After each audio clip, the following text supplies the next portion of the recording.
Siapa yang menduga wanita cantik ini adalah sugar baby seorang pria tua beristri yang kaya raya? Sari berdandan cantik malam ini bersiap untuk menyambut sang pria tua yang selalu datang menghampirinya diam-diam. Sikap lemah lembut dan perhatiannya membuat pria tua bernama Riko ini begitu mencintainya meski umur mereka terpaut jauh. Di saat mereka sedang bersama, sang istri di rumah begitu terpukul. Sang istri yang sudah tahu sejak lama bahwa suaminya mempunyai wanita lain ini sangat terluka. Namun ia hanya bisa menangis dan bercerita dengan putranya. Pernikahan mereka pun terus berjalan meskipun sang suami mendua secara nyata. Akan tetapi tetap saja wanita mana yang tak terluka batin dan rela cintanya terbagi. Namun di depan halayak ramai, sungguh Riko dan istrinya seperti pasangan suami istri panutan yang harmonis meski telah menikah puluhan tahun. Di suatu hari, Jidi, anak dari pria tua itu, datang ke sebuah toko buku dan bertemu dengan seorang wanita cantik dan mempesona. Jidi sepertinya pun langsung jatuh cinta pada pandangan pertama pada sang wanita.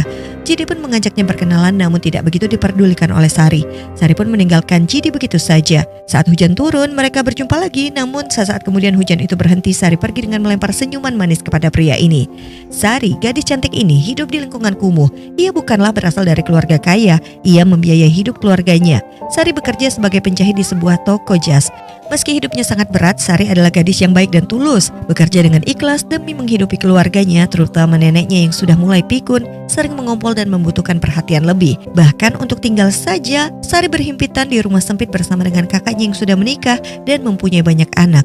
Ruang privasi dan ketenangan hampir tak pernah ia rasakan. Lalu di suatu hari, takdir mempertemukan kembali Jidi dan Sari. Jidi yang seorang arsitek ini datang karena diminta pemilik toko untuk merenovasi tokonya. Disitulah ia melihat Sari, wanita yang langsung memikat perhatiannya. Diam-diam Jidi bahkan merekam Sari dan terpesona akan caranya tersenyum dan tertawa, juga sikapnya yang sederhana. Sari sendiri tidak terlalu memperdulikan pria ini, namun Jidi mulai terus menggodanya, perlahan mendekat. Bagi Jidi, Sari terasa sangat berbeda.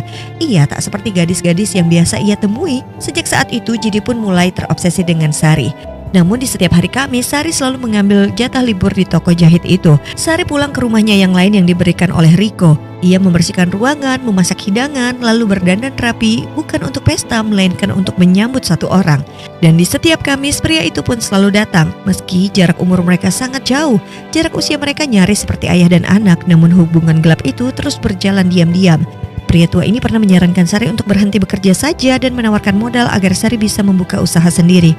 Namun Sari menolak, ia tidak ingin tergantung, apalagi terlihat serakah. Di mata Riko, Sari adalah wanita yang sempurna, manis, baik, lembut dan selalu memberi perhatian tanpa banyak menuntut. Sementara di tempat lain, sang istri selalu menangis setiap kali tahu bahwa suaminya menghabiskan malam bersama dengan wanita lain. Melihat ibunya yang tersiksa seperti itu, Jidi pun membenci ayahnya. Bukan hanya karena pria itu kerap membuat ibunya terluka, tapi juga karena ia terus membandingkan Jidi dengan mendiang kakaknya yang dianggap lebih sempurna. Sejak lama hubungan ayah dan anak itu tak pernah akur. Dan di hari ini dengan wajah masam, tiba-tiba Jidi kembali menemui Sari. Ia mengatakan bahwa ia ingin dibuatkan jas dan Sari pun mulai mengukur tubuhnya. Namun Jidi pun salah tingkah saat Sari berada di dekatnya. Sari memang sangat cantik dan mempesona, tapi di saat yang sama hatinya mulai terasa perih. Sebab dia tahu siapa wanita yang telah menyakiti ibunya langsung dari mulut ayahnya sendiri. Namanya adalah Rosario Alfonso alias Sari, wanita yang selama ini dilindungi dan disembunyikan oleh sang ayah. Jidi tak pernah menyangka akan kenyataan itu. Ini benar-benar membuat hatinya sakit. Dan di keesokan harinya, Jidi kembali datang dengan maksud tak baik. Namun Sari ternyata tak seperti yang ia pikirkan. Hingga dia mendapatkan telepon bahwa neneknya yang pikun hilang entah kemana. Karena keadaan genting ini, Jidi pun mau tak mau mengantarkan Sari ke rumahnya. Lalu dia pun melihat potret keluarga Sari yang sangat sederhana dan prihatin. Dan Sarilah yang menjadi tulang punggung bagi mereka semua. Ini membuat Jidi menjadi simpati. Lalu akankah Jidi merebut wanita ini dari ayah kandungnya sendiri? Setelah tahu bahwa Sari adalah simpanan ayahnya sendiri, Jidi sempat ingin marah dan ingin mundur. Ia menganggap Sari tak lebih dari wanita materialistis yang mau pada ayahnya yang tua hanya karena uang. Tapi di suatu kejadian, Jidi akhirnya mengenal lebih dalam tentang Sari.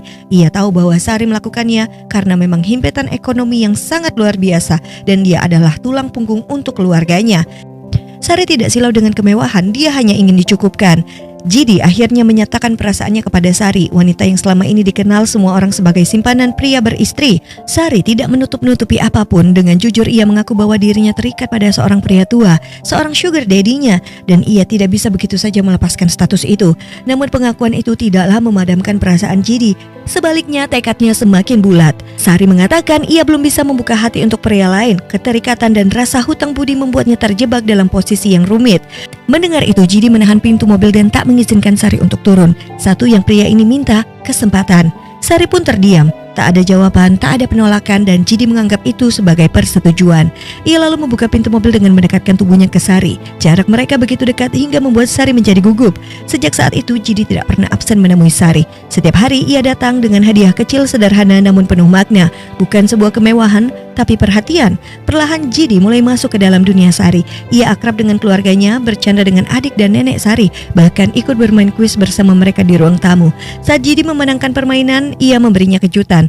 Tawa pun pecah di rumah itu. Sari hanya menunduk, tapi senyumnya tidak bisa disembunyikan. Di suatu momen Jidi mengucapkan kalimat yang menggugah hati Sari. Jidi berkata, ada satu hal yang tak akan pernah pria tua itu berikan kepadamu, yaitu pernikahan. Mendengar itu Sari terdiam. Kata itu menghantam batinnya tanpa ampun, dan itu benar, itu adalah fakta. Ia pun tersentuh sekaligus bimbang. Sari sadar kini dia jatuh cinta pada Jidi. Namun di sisi lain dia juga masih menyayangi Riko, pria tua yang telah memberinya perlindungan, kenyamanan dan kehidupan. Ada rasa cinta, ada juga rasa hutang budi. Namun kini setiap hari Sari selalu tersenyum, senyum seorang wanita yang sedang jatuh cinta, meski ia tahu hatinya terbelah dua. Saat Sari bersama Riko, Jidi yang ada di kepala Sari, dan Riko mulai merasakan cemburu. Saat Jidi datang menjumpai Sari, Riko juga menyuruh Sari untuk pergi makan malam bersamanya, padahal itu adalah hari Senin, bukan hari Kamis. Jidi melihat panggilan itu, ia tak mau kalah. Dengan tegas ia mengajak Sari pergi dan menegaskan bahwa dia tidak akan pernah menyerah.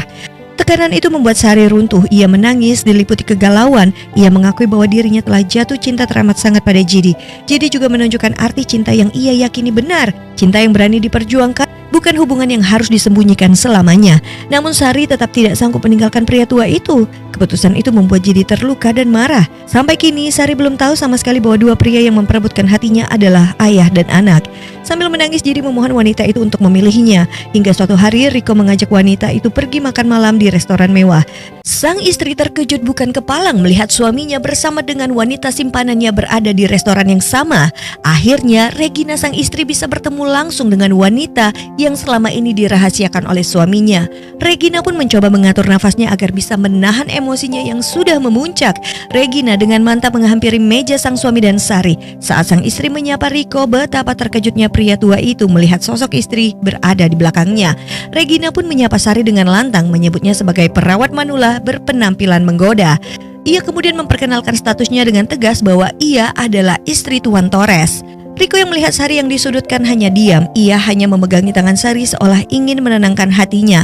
Melihat sikap itu, emosi Regina semakin memuncak. Sekali lagi Regina menegaskan bahwa sampai kapanpun selama dirinya masih bernyawa, Sari tidak akan pernah bisa menjadi istri dari suaminya. Tidak akan pernah dan jangan pernah berharap. Suara Regina semakin keras, tanpa sadar mereka pun menjadi pusat perhatian restoran. Riko mencoba membawa pergi istrinya namun bertepatan dengan datangnya Erik. Sang ibu pun berkata kepada anaknya, "Ayo Erik, sini, apakah kau mau melihat betapa cantiknya wanita simpanan ayahmu?" Regina benar-benar sudah tidak bisa menahan diri. Ia kesal melihat wajah wanita itu. Saat Sari menoleh betapa terkejutnya, rupanya Erik, anak dari kekasih gelapnya itu, adalah pria yang selama ini ia cintai. Runtuh sudah kepercayaannya, bagaimana mungkin selama ini dia berkasih dengan ayah dan anak sekaligus. Dan itulah kenyataannya. Setelah insiden di restoran itu, Riko mendatangi Sari. Sari tampak sangat kacau. Ia merasa dirinya dipermainkan dan semua ini dilakukan dengan sengaja. Riko meminta maaf dan mengatakan bahwa ia tidak pernah bermaksud mempermainkan Sari. Namun tentu saja tidak semudah itu meyakinkan seseorang yang sedang berada dalam keadaan kalut seperti ini. Sari menangis. Ia merasa dipermainkan, terlebih setelah mengetahui bahwa Jidi sebenarnya sudah tahu hubungannya dengan sang ayah, namun tetap berusaha mendekatinya seolah tak tahu apa-apa. Sejak saat itu, Sari pun memilih menjauh dan tak lagi menghubungi Jidi. Seminggu kemudian, Sari harus mengantarkan baju pesanan klien yang akan dipakai esok harinya. Waktunya mendesak sementara lokasi pengantaran berada di luar kota. Di saat itulah Jidi muncul dan menawarkan tumpangan. Karena tak punya banyak pilihan dan harus segera sampai, akhirnya Sari mau tak mau menerima bantuan itu. Namun sepanjang perjalanan perlawanan, Sari memilih diam. Meski Jidi berusaha menjelaskan semuanya, Sari masih menutup hati. Jidi pun akhirnya jujur. Memang pada awalnya ia mendekati Sari untuk membalas sakit hati ibunya. Namun seiring waktu ia menyadari ada sesuatu yang berbeda. Perasaan itu tumbuh tanpa ia sadari hingga akhirnya ia benar-benar jatuh cinta kepada Sari. Perjalanan panjang ditempuh semalaman. Jidi menyetir tanpa tidur demi memastikan mereka tiba tepat waktu. Untungnya baju pesanan tersebut bisa sampai sesuai jadwal dan berhasil dipakai dalam acara perkawinan klien. Usai acara, saat suasana mulai lengang, Jidi menatap Sari dan mengajukan satu pertanyaan yang telah lama menggajal di hatinya. Bagaimana jika dia bukanlah anak Federico Torres? Apakah kita masih bisa bersama? Lalu mereka membayangkan jika situasinya berbeda, tentu tak ada yang bisa menghalangi mereka bersama. Di kota ini mereka juga melepaskan lentera berharap impian mereka bisa jadi nyata, meskipun itu nampaknya sulit. Mereka berharap doa mereka bisa sampai ke langit dan terwujud. Namun saat Jidi mengantar Sari pulang ke rumah, dua insan yang mabuk cinta ini pun terkejut karena Rico sudah menunggu. Dan terjadilah keributan di antara ayah dan anak ini karena memperebutkan seorang wanita. Lalu sang istri kembali melabrak sugar baby suaminya untuk kedua kalinya. Kali ini ia mendatangi Sari langsung ke tempat kerjanya, berteriak-teriak memaksa Sari keluar dan menunjukkan batang hidungnya. Agar suasana tak semakin ricuh, Sari pun mau tak mau harus menemui wanita itu. Dengan wajah penuh amarah, Regina, sang istri, memperingatkan Sari agar menjauhi suami dan juga putranya sekaligus. Ia menuding bahwa Sari tak tahu malu. Bagaimana mungkin seorang perempuan menjalin cinta dengan dua pria sekaligus dari satu keluarga. Regina mencaci maki Sari habis-habisan, menyalahkan atas pertikaian ayah dan anak demi satu wanita. Sari pun hanya terdiam menahan malu di tempat kerjanya. Regina mendatangi Sari setelah Rico masuk rumah sakit akibat perkelahiannya dengan sang putra sendiri. Amarah Regina justru semakin memuncak, bukan karena cemas melainkan karena luka batin yang mendalam. Semula bermula ketika Jidi atau Eric mengantarkan Sari pulang dari luar kota. Ternyata Rico sang ayah sudah menunggunya di sana. Pria itu pun murka, tak mau berbagi wanita apalagi dengan anak kandungnya. Konflik ayah dan anak ini pun meledak. Rico pun menuduh putranya hendak merebut wanitanya, sementara sang putra hanya diam saja tak mau melawan orang tuanya. Saat Sari mencoba melerai, Rico tiba-tiba tersungkur karena serangan jantung dan langsung dilarikan ke rumah sakit. Untunglah saat itu nyawanya sempat tertolong. Namun dokter menyatakan bahwa kondisinya kritis dan bisa saja memburuk kapan saja. Di tengah keadaan genting seperti itu, Regina lalu meluapkan amarahnya pada sang putra. Dengan suara yang gemetar, ia mempertanyakan semua kekacauan ini. Bagaimana mungkin ayah dan anak memperebutkan satu wanita? Ini sungguh tak masuk akal. Sebegitu hebatkah Sari? Ucapnya penuh kekecewaan. Melihat ibunya yang sekecewa itu, Jidi pun merasa sedih. Usai kejadian pelabrakan itu pun, Sari hanya bisa menangis di hadapan ibu dan neneknya dan menyalahkan dirinya. Sementara itu, Rico sang ayah yang sudah sadar meminta maaf kepada Regina istrinya. Rico berjanji akan memperbaiki kesalahannya di sisa umurnya. Kini dia baru sadar Regina lah yang selalu ada untuknya. Kemudian Rico menyerahkan seluruh kendali perusahaan kepada Eric. Dan di ranjang rumah sakit ini sang ayah akhirnya berkata jujur tentang penyesalannya tentang luka yang ia tinggalkan. Di detik-detik terakhir hidupnya mereka pun saling memaafkan. Eric pun menangis dan meminta maaf kepada orang tuanya. Sementara itu Sari, sang wanita simpanan yang selama ini lebih banyak dia memutuskan untuk pergi dan berpamitan. Ia sadar posisinya dan memilih untuk mengakhiri segalanya dengan caranya sendiri. Semua harta yang diberikan Rico termasuk rumah ia tinggalkan tanpa ragu. Sari hanya meminta satu hal, yaitu meminta agar ia dilupakan. Dengan berat hati Jidi memeluk Sari untuk terakhir kalinya. Tangis mereka pecah.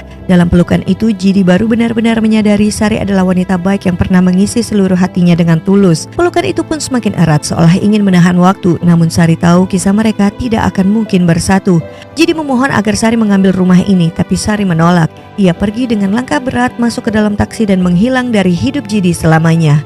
Dan tak terasa waktu pun berlalu. Jidi kini menjadi CEO menggantikan ayahnya yang telah tiada.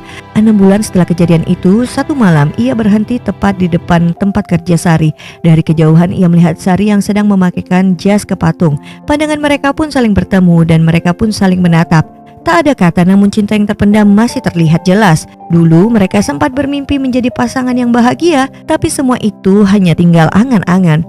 Mereka akhirnya mengerti bahwa mencintai tak harus selalu memiliki. Keadaan tidak mungkin untuk dipaksakan. Dan film pun tamat. Ayo follow terus Rara dan jangan lupa untuk kasih like juga komen gimana pendapat kamu tentang film ini. Dan terima kasih sudah menonton.